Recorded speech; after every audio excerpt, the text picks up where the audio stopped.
하나님 말씀은 누가복음 12장 13절에서 21절입니다. 누가복음 12장 13절에서 21절 말씀을 함께 합독하겠습니다. 시작. 무리 중에 한 사람이 이르되 선생님, 내 형을 명하여 유업을 나와 나누게 하소서 하니 이르시되 이 사람아, 누가 나를 너희의 재판장이나 물건 나누는 자로 세웠느냐 하시고 저희에게 이르시되 삼가 모든 탐심을 물리치라. 사람의 생명이 그 소유에 넉넉한 데 있지 아니하니라 하시고 또 비유로 저희에게 일러 가라사대 한 부자가 그 밭에 소출이 풍성하매 심중에 생각하여 가로되 내가 곡식 쌓아둘 곳이 없으니 어찌할꼬 하고 또 가로되 내가 이렇게 하리라. 내 곡간을 헐고 더 크게 짓고 내 모든 곡식과 물건을 거기에 쌓아두리라. 또 내가 내 영혼에게 이르되 영혼아, 여러 해 쓸 물건을 많이 쌓아두었으니 평안히 쉬고 먹고 마시고 즐거워하자 하리라 하되 하나님은 이르시되 어리석은 자여 오늘 밤에 내 영혼을 도로 찾으리니 그러면 내 예비한 것이 네 것이 되겠느냐 하셨으니 자기를 위하여 재물을 쌓아두고 하나님께 대하여 부유치 못한 자가 이와 같으니라. 아멘. 하나님께 부유하라 라는 제목으로 함께 말씀을 나누겠습니다. 어떤 사람이 예수께 와서 요구를 하죠. 지금 형과 재산 분쟁 중에 있는데 주님께서 내 형에게 명령하셔서 그 재산을, 그 유업을 나와 나누게 하소서라고 말하니 예수는 누가 나를 너희의 재판장으로 세웠느냐?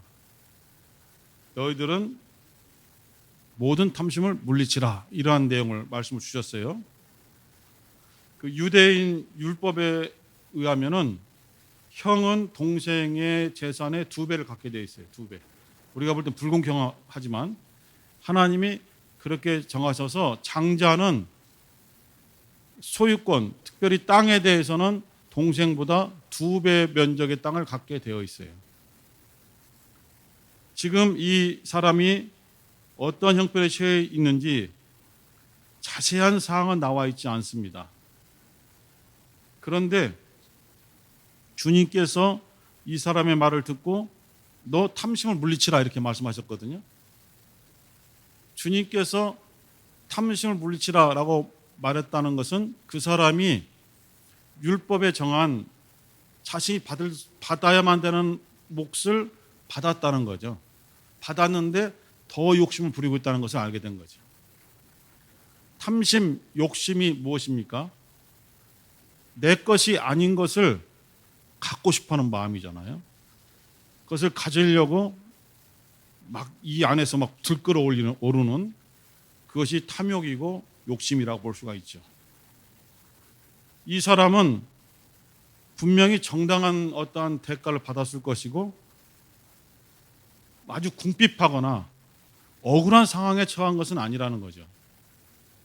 주님께서 너의 마음을 보니까 탐심이 가득하다. 그 탐심을 물리쳐야 되고 그러면서 이 사람에게 주신 정말 어떤 결론이면서도 중요한 말씀이 뭐냐면은 사람의 생명이 그 소유에 넉넉한 데 있지 아니하다. 사람의 생명은 가진 것이 많다고 해서 그 생명이 부유해지는 것이 아니다. 그런데 실제 이제 우리 생활을 돌이켜 보면은 우리는 더 많은 것을 소유해야만 마음이 편해지고 만족감을 가지게 되는 거 아니겠습니까? 그래서 더 많은 것을 갖고 정당한 몫을 가졌는데도 그것을 더 취하려고 하고 그래서 정당한 방법이 아닌 다른 여러 가지 불법적인 어떤 방법을 통해서라도 다른 사람 것을 취해서 내 것으로 만들어야 돼요. 나만 잘 사는 것이 아니라 저 사람의 것을 빼앗아야 돼. 그래야 내가 만족해요. 이러한 상황이 오늘날 벌어지고 있는 거 아니겠습니까? 저는 이제 뭐 시사 쪽은 잘 모르지만은 요새 이제 티몬이라든가 UFO 쪽은 잘 모르겠습니다만 제일 시끄럽지 않습니까? 이러한 어떠한 그 세상 사람들의 소유권은 정당한 방법에 의해서 취하는 것이 아니고요. 주님은 지금 정당하든 정당하지 아니하든 탐심 자체를 버리라고 말씀하고 있거든요.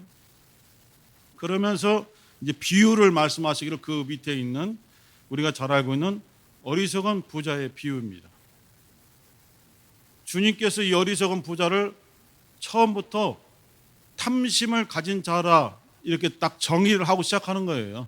그 앞에서 모든 탐심을 버려라 하고 이것을 알아듣기 쉽게 설명하기 위해서 비유를 들어서 말씀하기를 어떠한 부자가 있었다 할 때 그 부자가 탐심이 있는 자라는 거죠. 그런데 우리가 이 내용을 잘 알고 있는 것처럼 이 부자는 사실 불법을 저지르지는 않았어요. 법을 어기거나 남을 착취하거나 어떠한 탈법적인 방법을 통해서 부를 취한 것이 아니고 이 사람이 가진 그 밭에서 더 많은 소출이 나오게 되는 것이죠.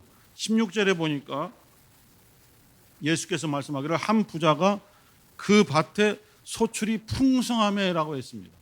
물론 이제 이 부자들은 직접 노동을 해서 드리는 것은 아니고 품꾼을 쓰잖아요. 소장농 품꾼을 써서 그 품꾼들이 걷어들인 것으로 채우고 이 사람들에게는 싹만 주는 거 아니겠습니까?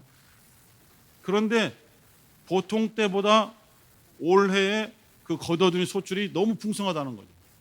하나님께서 그 사람이 소유해야만 되는 어떠한 것을 넘어서서 풍요하게, 풍성하게, 부유롭게 주신다는 것은 뜻이 있는 것이 아니겠습니까? 그래서 자기가 자기 것을 다 줄 수도 있지만은 우리는 그렇게 하지 못하기 때문에 우리가 가진 어떤 목표보다 넉넉했을 때는 그것을 베풀 수 있는 기회를 주시는 것이고 이 사람을 통해서 많은 사람들에게 그 부를 나눌 수 있도록 그런 어떤 기회를 주신 거라고 생각합니다. 그런데 이 부자는 그렇게 생각하지 않고 이것은 내 것이다. 내 땅에서 나온 내 소출이다. 내 곡식이다. 나의 것이다. 그러므로 남에게 줄 수 없죠. 지금 있는 곡간이 이 부자에게 있는 곡간이 작지 않죠. 부유합니다. 그 곡간에 가득 찼다는 것은 충분한 부유를 누릴 수 있는 것이죠. 하지만 그 곡간을 헐어야 되겠다는 거예요. 지금 내가 소유하고자 하는 모든 것들이 이 기존에 있는 곡간에 두기에는 넘쳐나기 때문에 더 크게 짓고 이것을 다 내 곡간 안에 넣어야 되겠다는 거예요. 내가 관리하고 내가 써야 되겠다는 것이죠. 여기에서 이제 주님이 이 부자를 지적하는 것이죠. 17절에 보니까 심중에 생각하여 가로되 내가 곡식 쌓아둘 곳이 없으니 어찌할꼬. 이런 생각이 아니라 이렇게 나에게 넘치도록 주신 하나님의 뜻을 생각해야 되겠죠. 농부들이 저는 농사를 짓지 않아서 잘 모르지만은 우리가 간접적인 지식이나 경험으로 볼 때에 매우 힘든 생활을 많이 하지 않습니까? 전원 생활을 꿈꾸고 내려가지만은 그것이 덫이 풀 뽑는 데서 헤어나지 못하시는 분들도 있잖아요. 엄청난 그 땀과 수고가 들어가잖아요. 그래서 이것은 내 것이다라고 주장하기 쉽지만은 그 아무리 노력을 하고 땀을 흘려도 또 여러 가지 방법을 써도 하나님께서 때때로 그에 합당한 비를 내리거나 또 합당한 햇빛을 주지 않는다면 농사가 되지 않는 거잖아요. 하나님께서 허락하지 않으면 절대로 자기의 노력으로는 이것을 거둘 수 없다라는 것을 인정해야 되거든요. 그러나 이 부자는 하나님에 대한 생각은 전혀 없죠. 이렇게 소출이 많이 거둬줬으니 내가 18절에 보니까 나의 곡간을 헐고 더 크게 짓고 내 모든 곡식과 물건을 거기 쌓아두겠다. 다 내 거라는 거예요. 절대로 다른 사람이 줄 수 없다는 것이죠. 이것 자체를 예수께서 처음에 설명하실 때 탐심이다라고 본 거예요. 하나님의 것이고 하나님께서 허락해 주신 것인데 자기 것이라고 주장하는 것을 탐심이다 이렇게 보게 되는 거예요. 야고보서에 보면은 이 마음에 욕심이 가득하면은 욕심이 잉태한즉 죄를 낳고 죄를 잉태한즉 사망을 낳느니라 라고 되어 있거든요. 이 욕심이 결국 영혼을 완전히 무너뜨리는 그 지름길이거든요. 욕심이 죄가 사망으로 빠져서 헤어나올 수 없는 영원한 형벌에 빠지게 되는 것이거든요. 그러면서 이 20절에 보면은 이 부자를 하나님께서 어떻게 말씀하셨냐면 하나님은 이르시되 어리석은 자여 이렇게 평했어요. 예수께서 처음에 시작할 때는 탐심이 있는 자라고 전제를 하고 말씀하셨어요. 탐심이 있는 자, 어리석은 자다. 이렇게 하나님 보실 때 부자가 생각할 때는 자기는 지혜로운 자예요. 아주 지혜롭거든요. 이 수많은 것을 바깥에 내놓게 되면은 도적질을 당할 수도 있고 좀이 쓸 수도 있고 동록이 해야 할 수도 있으니까 지금의 고가는 헐어버리고 더 크게 지은 다음에 이것을 다 보관하면은 내가 이제 평안히 일생 동안 평안히 먹고 쉬고 마시고 즐거워할 수 있다라고 지금 주장하잖아요. 얼마나 지혜로워요. 하나님은 단번에 어리석은 자여라고 말씀하셨거든요. 예수께서 어리석은 자와 지혜로운 자에 대해서 몇 가지 비유를 말씀하신 적이 있어요. 하나는 집을 짓는 과정에 대해서 한 사람은 기초를 파기 힘든 단단한 바위, 반석 위에다가 집을 짓게 되는 것이죠. 얼마나 힘들겠어요. 땅이 파지지 않고 그 기초를 다지기 위해서 얼마나 힘들겠어요. 그러나 오랜 시간이 걸리지만은 기초에 정말 털을 잘 닦아두게 되면은 홍수가 나도 태풍과 같은 엄청난 폭풍과 쳐도 견고하다는 것이거든요. 이 사람이 지혜로운 것이다. 그러나 지금 현실 속에서 가장 빠르게 자기의 것을 소유하려고 모래 위에 집을 짓게 되면은 빠르게 지을 수 있지만은 화려하지만은 하나님께서 불어버리시면은 그냥 허물어지는 것이다. 이 사람은 어리석은 자다. 이렇게 말했어요. 또 하나는 열처녀 비유 아시잖아요. 5과 5을 나눴어요. 5은 지혜로운 여자 또는 슬기로운 처녀, 그리고 5은 어리석은 처녀 이렇게 나옵니다. 이 5명, 10명이 신랑을 기다리다가 다 잠들었어요. 지혜로운 자는 깨어있는 것이 아니에요. 잘 보시면은 슬기로운 여자들도 너무 늦게 오니까 잠들어 버리고 어리석은 여자들도 잠들어 버렸어요. 조건이 똑같거든요. 그럼 어디에서 지혜롭고 어디에서 어리석은 것이 판가름 났는가? 기름을 준비했느냐 준비하지 않았느냐로 그 판가름 난 거예요. 현실만 추구하게 되면은 장차 올 것에 대해서 준비가 되어 있지 않기 때문에 무너진다는 것이거든요. 우리가 무엇을 준비해야 되는가? 지금 현실을 보면서 이 어리석은 부자처럼 현실의 풍성함을 소유해서 내 곳간에 채워서 그것을 움켜쥐고 있으려는 생각. 그래서 이제 이것으로 내가 매일매일 꺼내서 천천히 먹고 마시고 즐거워해야지. 일을 안 해도 되니까 계속 놀아야지. 내 가족 다 놀아야지 생각하는데 하나님께서 네 뜻대로 될 것 같으냐? 오늘 밤에 네가 창고를 짓고 그것을 넣은 그날 밤에 첫날에 너의 영혼을 내가 데려가겠다. 그러면 자기의 영혼을 위해서 준비했던 모든 것이 그 부자의 것이 되지 않지요. 죽었으니까. 결국은 남아있는 다른 사람들이 그 부자가 준비한 것을 다 취하게 되는 것이죠. 이거 어리석은 거 아니냐. 자기를 위해서 준비했다고 생각했지만은 하나님께서 보실 때는 너 어리석은 자다. 그거 네 것이 아니다는 것이거든요. 그래서 예수께서 결론으로는 하나님께 대하여 부유하지 못한 자의 결과가 이렇게 된다라고 말했어요.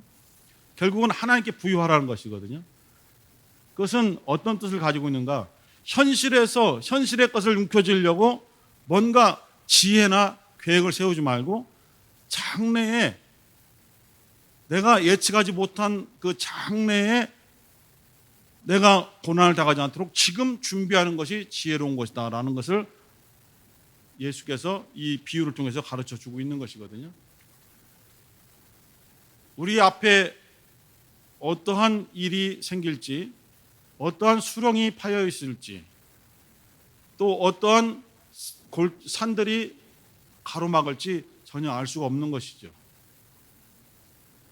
그래서 내가 계획을 세워서 이곳은 내가 이렇게 하고 저곳은 저렇게 해서 헤쳐나가야지 생각하지만은 자기 뜻대로 될 것 같지만은 마지막 순간에 하나님께서 그 영혼을 잡으시면 끝나는 것이거든요. 아브라함이 그 먼 곳에서 갈대아 우르 땅에서 정말 걸어서 가나안 땅에 이를 때에 자기가 계획을 하고 이렇게 여정을 준비하고 움직인 것이 아니고 하나님께서 부르셨을 때에 이 히브리서에 써있기로는 히브리 11장 써있기로는 나아갈 바를 알지 못하지만은 믿음 하나로 나아갔다라고 되어 있습니다. 어떠한 방향으로 가야 될지 어떻게 준비해야 될지 전혀 아브라함에게는 그에 대한 지혜가 없지만은 믿음으로, 믿음이 뭡니까? 하나님께서 말씀하시면은 그 말씀하신 것을 받아들이고 그 말씀을 따라서 움직여가는 것이 믿음이잖아요.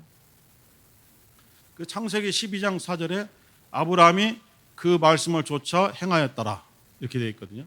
말씀을 따라서 순종했더라 이렇게 되어 있습니다. 노아도 뭐 이번에 부흥성에도 얘기했지만 노아 때도 마찬가지로 여호와께서 명하신 대로 준행하니라.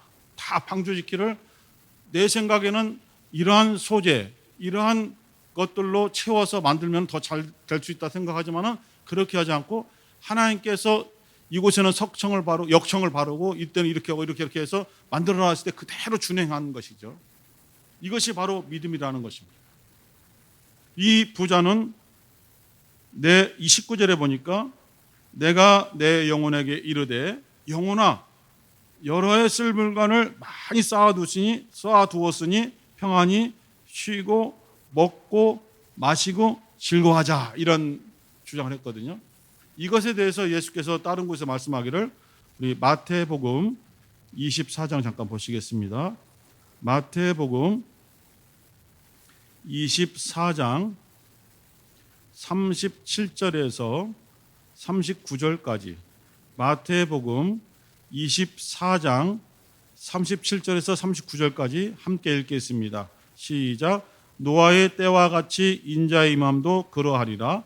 홍수 전에 노아가 방주에 들어가던 날까지 사람들이 먹고 마시고 장가들고 시집가고 있으면서 홍수가 나서 저희를 다 멸하기까지 깨닫지 못하였으니 인자의 임함도 이와 같으리라. 홍수가 나와서 멸망할 때까지 먹고 마시고 장가들고 시집들고 즐거워하자 평안하자 이렇게 했다는 거예요. 결국은 다 망했죠.